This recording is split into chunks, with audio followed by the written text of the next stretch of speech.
ಕುಟುಂಬದ ಸದಸ್ಯರಿಂದ ಒಂದು ತಪ್ಪಾಗಿದೆ. ಅದ್ರ ಬಗ್ಗೆ ಬೇರೆಯವರು ಬೆರಳು ತೋರಿಸಿ ಮಾತಾಡೋದು ಗುಲ್ಲೆಪ್ಸೋದು ನನಗೆ ಬೇಕಾಗಿಲ್ಲ. ನಿಜ ಅನ್ನುತ್ತ ನಾನೇ ನಿಮ್ಮ ಹತ್ರ ಹೇಳೋಕ್ ಬಂದಿದ್ದೀನಿ. ಮಕ್ಕಳು ಮಾಡೋ ತಪ್ಪಿಗೆ ಹೆತ್ತೋರ್ ತಾನೇ ತಲೆ ತಗ್ಗಿಸ್ಬೇಕು. ನನ್ನ ದೊಡ್ಡ ಮಗಳು ಸಂಪಿಗೆ ಇವತ್ತು ಮುಂಜಾನೆ ನನ್ನ ಅನುಮತಿ ಇಲ್ದೇನೆ DC ಮದುವೆ ಮಾಡ್ಕೊಂಡು ಹೋಗಿದ್ದಾಳೆ. ಅವಳೇ ಓದ್ಲು, ಇವನೇ ಮಾಡ್ಕೊಟ್ನು, ಯಾರಿಗೂ ಗೊತ್ತಾಗಿತ್ತು. ಈ ದೊಡ್ಡವ್ರನ್ನ ನಾವ್ ನಂಬ್ಕೊಂಡ್ರೆ ಕೆಟ್ವಿ. ಯಾಕೆ ಮಾಡಿದ್ಲು ಏನು ನಂಗೆ ಗೊತ್ತಿಲ್ಲಪ್ಪ.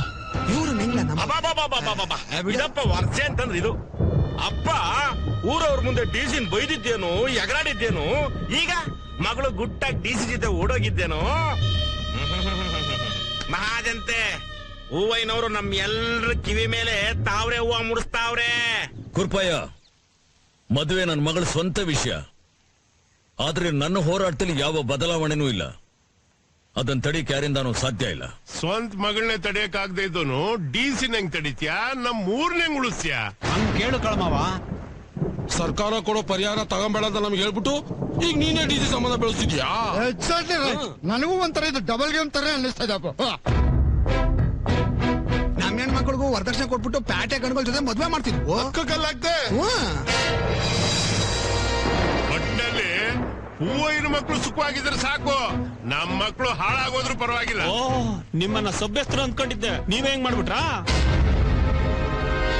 ನೋಡ್ರಪ್ಪ, ನಿಮ್ಗೆ ಬದುಕೋ ಉದ್ದೇಶ ಇದ್ರೆ ನನ್ನ ಜೊತೆ ಬನ್ನಿ. ನಾನೇ ಮುಂದೆ ನಿಂತ್ಕೊಂಡು ಪರಿಹಾರ ಮೊತ್ತ ಜಾಸ್ತಿ ಕೊಡಿ ಅಂತ ಸರ್ಕಾರಕ್ಕೆ ಒತ್ತಾಯ ಮಾಡಿ ನಿಮ್ಮೆಲ್ಲರಿಗೂ ಕೈ ತುಂಬಾ ದುಡ್ಡು ಕೊಡಿಸ್ತೀನಿ. ತಡ ಮಾಡಿದ್ರೆ ಬರೋದಿಲ್ಲ. ಇದಪ್ಪ ನನ್ನ ಮಾತಿನ ಮೇಲೆ ನಂಬಿಕೆ ಇರೋರು ಎಲ್ರು ನನ್ನ ಜೊತೆ ಬನ್ನಿ. ಕೃಪಾ ಹೇಳೋದು ದಯವಿಟ್ಟು ನನ್ನ ಮಾತು ಕೇಳಿ. ಯಾವುದೇ ಕಾರಣಕ್ಕೂ ನಾನು DC ಜೊತೆ ರಾಜಿ ಮಾಡ್ಕೊಂಡಿಲ್ಲ. ಅವರಿಬ್ರು ನನ್ನ ಇಚ್ಛೆ ವಿರುದ್ಧವಾಗಿ ಮದುವೆ ಮಾಡ್ಕೊಂಡು ಹೋಗಿದ್ದಾರೆ. ನನ್ನ ಹೋರಾಟ ಏನಿದ್ರು ಈ ಹಳ್ಳಿಗೋಸ್ಕರ, ಈ ಮಣ್ಣಿಗೋಸ್ಕರ. ದಯವಿಟ್ಟು ನನ್ನ ಮಾತು ಕೇಳಿ.